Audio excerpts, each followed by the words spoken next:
Olá, família! Sejam todos bem-vindos ao estudo diário das Escrituras. Nós estamos estudando aqui Doutrina e Convênios, seção 24. É uma revelação dada tanto a Joseph Smith como a Oliver Cowdery. Nós estudamos ontem até o versículo 9, então hoje a gente vai continuar do versículo 10 em diante aqui, que já vai falando a respeito de Oliver Cowdery, tá bom? Então vamos lá, versículo 10 aqui diz aqui. Ah, sim, só lembrando aqui, eu estava lendo, né, as mensagens de vocês no YouTube aqui, gratidão, eu amo ouvir as mensagens, vocês prestando testemunho, tá bom? E dizendo até amanhã, tá bom? Gratidão aí. Vamos lá, então, aqui o versículo 10 diz assim: Teu irmão Oliver continuará levando meu nome diante do mundo e da igreja. Não deverás supor que possa falar em demasia sobre minha causa, eis que eu estou com ele até o fim. Bom, essa promessa, né, eu estou com ele até o fim, também tinha sido dada ali a Joseph Smith, nas dificuldades que o Senhor estava com ele ali. Conforme eu falei ontem, problema todo mundo vai ter. A questão é, nós vamos estar com o Senhor? Essa que é a questão para nós. E aqui foi prometido também para Oliver, né? E eu estou contigo, tá bom? Aqui tem também um certo ar de severidade, de repreensão, né, para Oliver Cowdery, falando para ele que ele não deveria supor falar em demasia sobre minha causa, né? Falar em demasia, né, o que é demasia? Demasia aqui é falar em excesso, tá bom? Falar aquilo que seria, como está falando aqui de servo de Deus, né? Eu vi uma vez que tinha num alguém contou para mim que tinha num púlpito, né, de uma igreja ali, é, e muitos cristãos, né, alguns pastores, eles falam, assim diz o Senhor, e profetiza sobre a vida das pessoas, tudo. E em um dos púlpitos, né, estava escrito assim, não diga assim diz o Senhor, se Deus não disse nada, né? Então, às vezes a pessoa usa o nome do Senhor, falando assim diz o Senhor, e o Senhor nem tinha falado nada, tá bom? Então devemos tomar cuidado. Aqui, né, quando fala em falar em demasia, é em excesso, desregradamente, sem Deus ter falado, tá bom? Ou seja, era para Oliver Cowdery ocupar o seu lugar e não falar ou querer superar o próprio profeta, querendo colocar regras ou coisas assim. Tá bom? Então, mais uma vez, essa repreensão aqui. Por exemplo, lá em Ezequiel, falando sobre isso, né, que eu estava falando sobre não dizer uma coisa que Deus não falou, lá em Ezequiel, capítulo 13, o versículo 3 diz assim: Assim diz o Senhor Deus: Ai dos profetas tolos, que seguem seu próprio espírito e o que não viram. Então, a repreensão aqui em Ezequiel é dos profetas tolo, que segue o seu próprio espírito, ou seja, que não segue o espírito do Senhor que o Senhor falou para eles. Tá bom? O versículo 6 diz assim, ó, lá em Ezequiel 13:6. Vem vaidades e adivinhações mentirosas que dizem: O Senhor disse, e o Senhor não os enviou. A pessoa está falando ali, assim diz o Senhor, mas Deus nem enviou a pessoa para falar nada, né? Eu tenho uma experiência, né, que meu irmão pertence a uma outra denominação e às vezes ele faz um culto lá na casa, né? E aí ele chama os parentes, aí eu vou também, ele me convida, eu vou.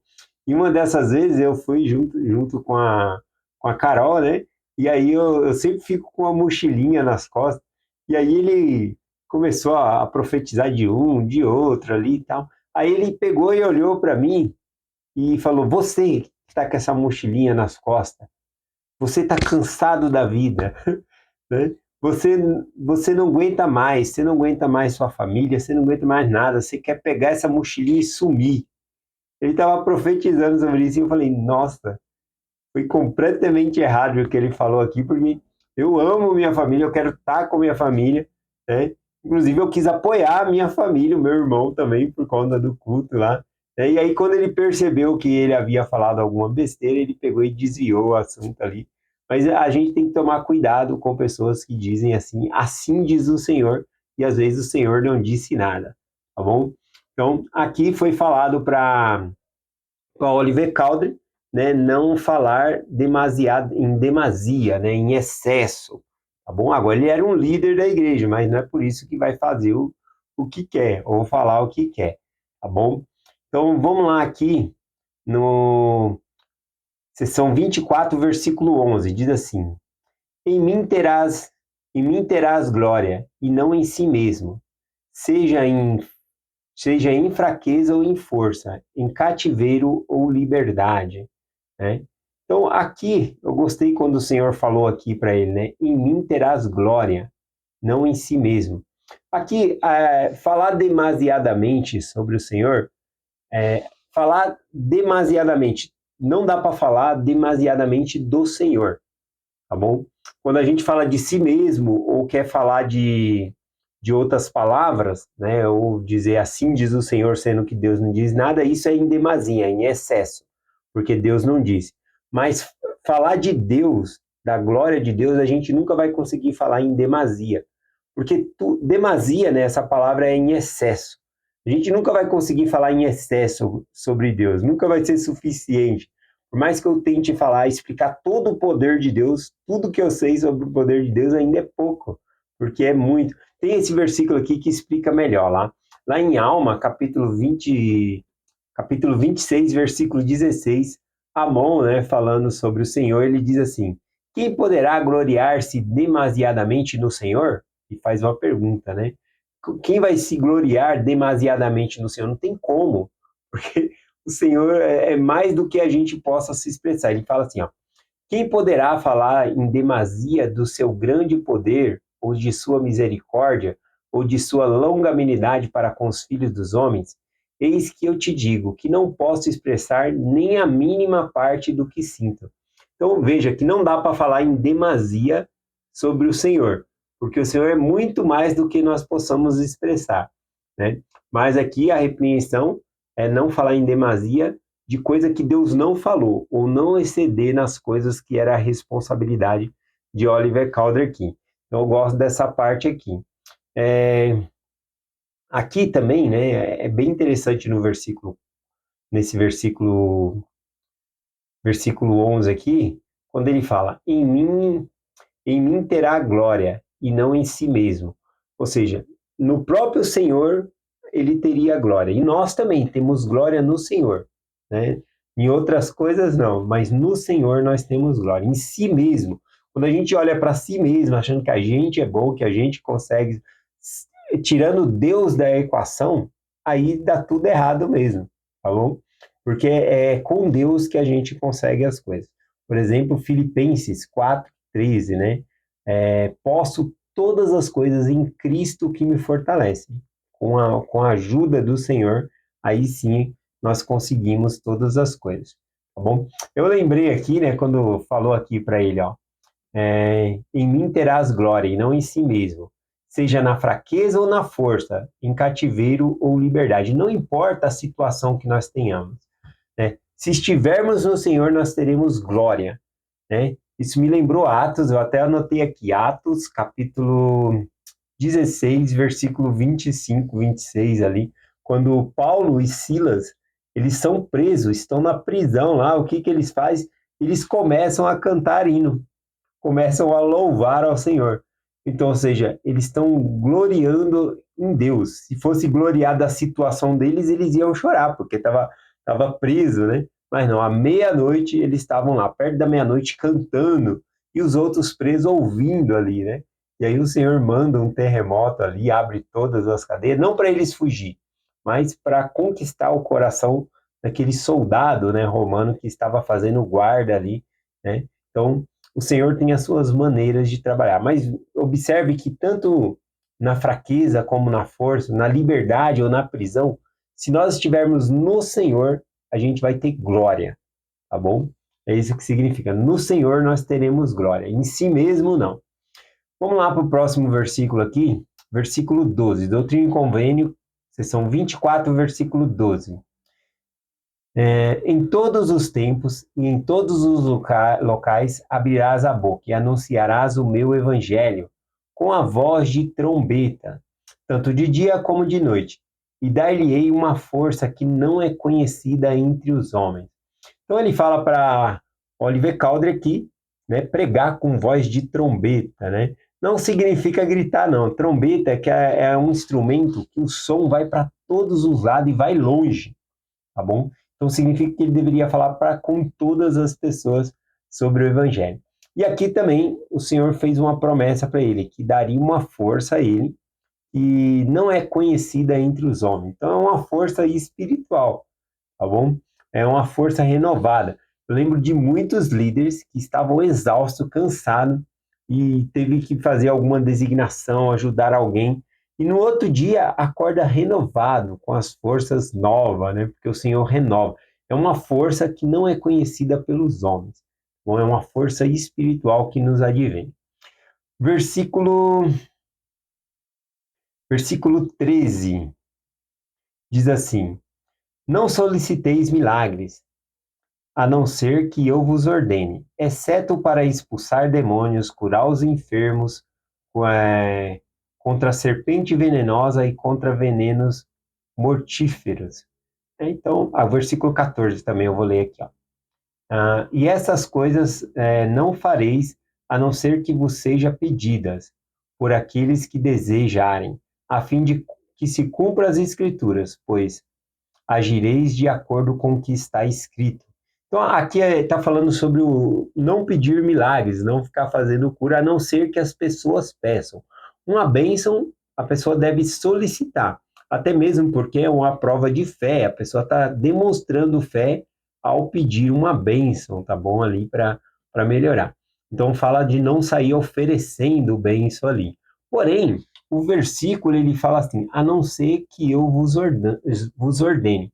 Então não é para oferecer, né? E às vezes eu estou falando aqui com vocês e vocês falam, mas já aconteceu de eu oferecer, tá bom?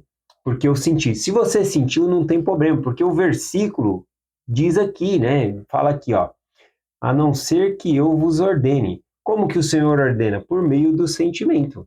Então, a pessoa nem sabe o que é uma bênção. E eu já tive o sentimento de compartilhar uma bênção com a pessoa não sabia o que era uma bênção, então eu expliquei que era uma bênção e falei que eu poderia fazer, tá bom? E aí a pessoa aceitou. Mas eu senti que eu deveria falar com a pessoa, então eu senti que é uma ordem. Aqui está falando de nós não oferecermos de nossa própria cabeça, mas quando o Senhor ordena, nós devemos fazer, tá bom? Então, não é quebra de protocolo, é dentro do que o Senhor está ensinando aqui, tá bom? Então, aqui ele falou também que deve ser feito dessa maneira para que se cumpra as escrituras, porque assim está escrito. Então, eu peguei algumas escrituras aqui, mostrando sobre bênçãos, como que está escrito, porque como está escrito é a maneira que nós devemos fazer. Então, veja a maneira que nós fazemos na igreja, né? Como é também nas escrituras.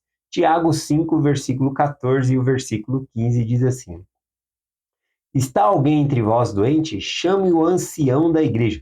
Ancião, né? É a nossa palavra aqui que nós usa como elder, tá bom?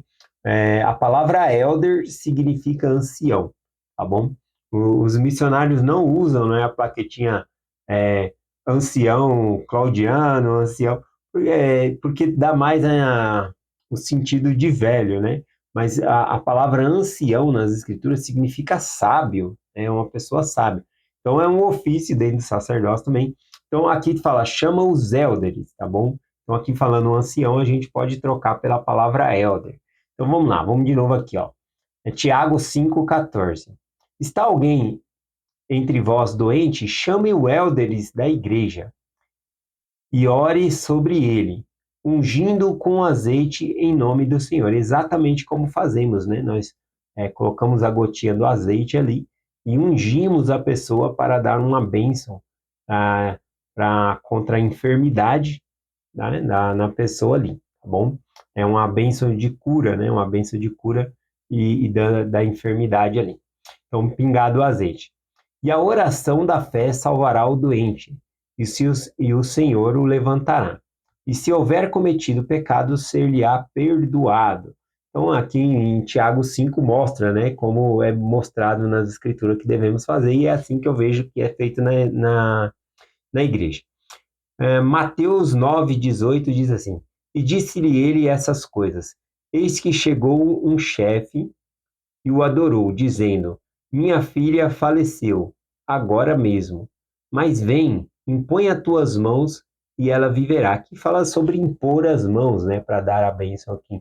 Aqui está falando da filha de Jairo, tá bom? E aí Jesus Cristo vai até lá e levanta, né, a menina da morte ali, revive a menina. Em Marcos capítulo 6, versículo 5, diz assim: E não podia fazer ali muitas maravilhas, somente curou alguns poucos enfermos, impondo-lhe as mãos. Está falando que na cidade ali não tinha muita gente com fé, mostrando que é necessário ter fé. Quando a gente dá uma bênção, tem três coisas que precisa ter. Tem que ter a autoridade do sacerdócio para dar essa bênção. Tem também a fé da pessoa, por isso que é importante a pessoa pedir, porque ela está exercendo a fé, tá bom? E também tem a questão da vontade do Senhor, que é uma das escrituras aqui que eu vou compartilhar. Bom, tem questão de ser a vontade do Senhor curar aquela pessoa também. Unindo esses três, sempre vai haver o milagre. Então, repetindo os três: a autoridade do sacerdócio, a fé da pessoa que está recebendo a bênção, e também a outra coisa aqui, a vontade do Senhor, que sempre prevalece. Tá bom? Vamos lá, Doutrina e Convênios, seção 42, versículo 4, diz assim: E os élderes da igreja, dois ou mais, serão chamados a orar por eles, impondo-lhe as mãos em meu nome. E se morrer, morrerão em mim. E se viverem, viverão em mim. Ou seja, aqui fala sobre a vontade do Senhor. O que prevalece é a vontade de Deus. Agora, só para quebrar um pouco o protocolo, né? Falando, porque Deus ele tem a maneira dele de agir. Nem a gente leu no começo do versículo aqui, não é para sair oferecendo bens, mas Deus ele pode fazer você sentir e oferecer uma bênção, né? Já teve ocasiões, né, de uma irmã chegar, ó, a pessoa não é membro da igreja, tá? Eu expliquei sobre a bênção porque eu senti e ela quer uma bênção, tem como ir lá e dar uma bênção? A gente vai fazer isso, com certeza, porque a pessoa sentiu. Então, se o Senhor ordenar, nós faz, tá bom? Então, não fique engessado pensando assim, ah, nossa, eu queria dar uma bênção nessa pessoa, mas ela tem que pedir. Peraí, se você está sentindo, né, às vezes é Deus te ordenando a dar essa bênção, tá bom? Então, que não seja algo da nossa cabeça, mas algo realmente que nós sentimos que Deus nos ordenou, tá bom? Só para quebrar o protocolo, né, falando sobre a fé, que a fé era importante, muitas vezes Jesus Cristo perguntava para a pessoa, tem fé para ser curado, né? Então, a fé é um passo muito importante da cura. Porém, existe outras vezes que o Senhor cura ali, mesmo as pessoas não exercendo uma fé, tá bom? Por exemplo, lá em João, capítulo 5, lá no versículo 7, fala da cura de um enfermo, né, que estava no tanque de Betesda lá, tá bom? E Jesus Cristo chega para ele e pergunta, você quer ser curado? O homem estava 38 anos doente ali, o Senhor perguntou, você quer ser curado? E o enfermo respondeu, Senhor, não tenho homem algum que me ponha na água quando é agitada. Existia uma lenda ali, né, um mito, que quando a água do tanque era agitada, foi um anjo que agitou ali, e aí o primeiro que entrava lá dentro era curado. Olha, Deus não age dessa maneira, o mais espertinho vai ser curado, né? O homem aqui fica até triste, né? Ele fala assim, olha, mas não tem ninguém que me põe no tanque, e se eu vou, vai outro e pula antes de mim, né? Então Deus, o poder dele é ilimitado, ele não fica, vou jogar aqui, vou agitar a água aqui, o primeiro que pular tá salvo, né? Vai ser curado. Não é assim, então era um mito. Então veja que o homem, ele tinha fé naquilo. Se ele entrasse no tanque, ele até fala para Jesus Cristo, né? Não tem ninguém que me ponha no tanque, né? Talvez ele até esperasse, né? Que Jesus Cristo, eu vou te pôr aqui, né? Eu vou ficar esperando a água agitar aqui e vou te pôr no tanque, tá bom? Antes dos outros entrar. Mas não, ele estava com a crença naquilo, na água, né? Naquele mito ali para ser curado, tá bom? E aí ele diz assim, né? Mas enquanto eu vou, desce outro diante de mim. E aí Jesus Cristo ouvindo aquilo, né? Ou seja, ele não sabia quem era Jesus Cristo, que Jesus Cristo tinha o poder de curar. E aí Jesus Cristo fala para ele, não, toma a tua cama, levanta e anda, né? Tá curado. Então ele não exerceu fé primeiro, mas Cristo sabia que ele tinha que curar aquela pessoa. Então Na vontade de Deus é a que prevalece de todas as coisas, mais do que a fé da pessoa, mais do que se a pessoa pediu, que nem eu falei aqui, a gente acabou de estudar que tem que pedir, a pessoa tem que pedir. Esse homem aqui não pediu. Jesus foi até ele. Jesus perguntou para ele se ele queria ser curado. Né? E veja que a fé dele estava voltada para o tanque, para a água, para o mito. E mesmo assim Jesus Cristo curou. Então, o principal na bênção é a vontade de Deus que prevalece. Tá bom? Então, é essa a mensagem que eu compartilho hoje com vocês, encerrando aqui no versículo 14. Amanhã a gente continua a partir do versículo 15, na mesma sessão aqui. Compartilho essa mensagem com vocês. Em nome de Jesus Cristo. Amém. Até amanhã.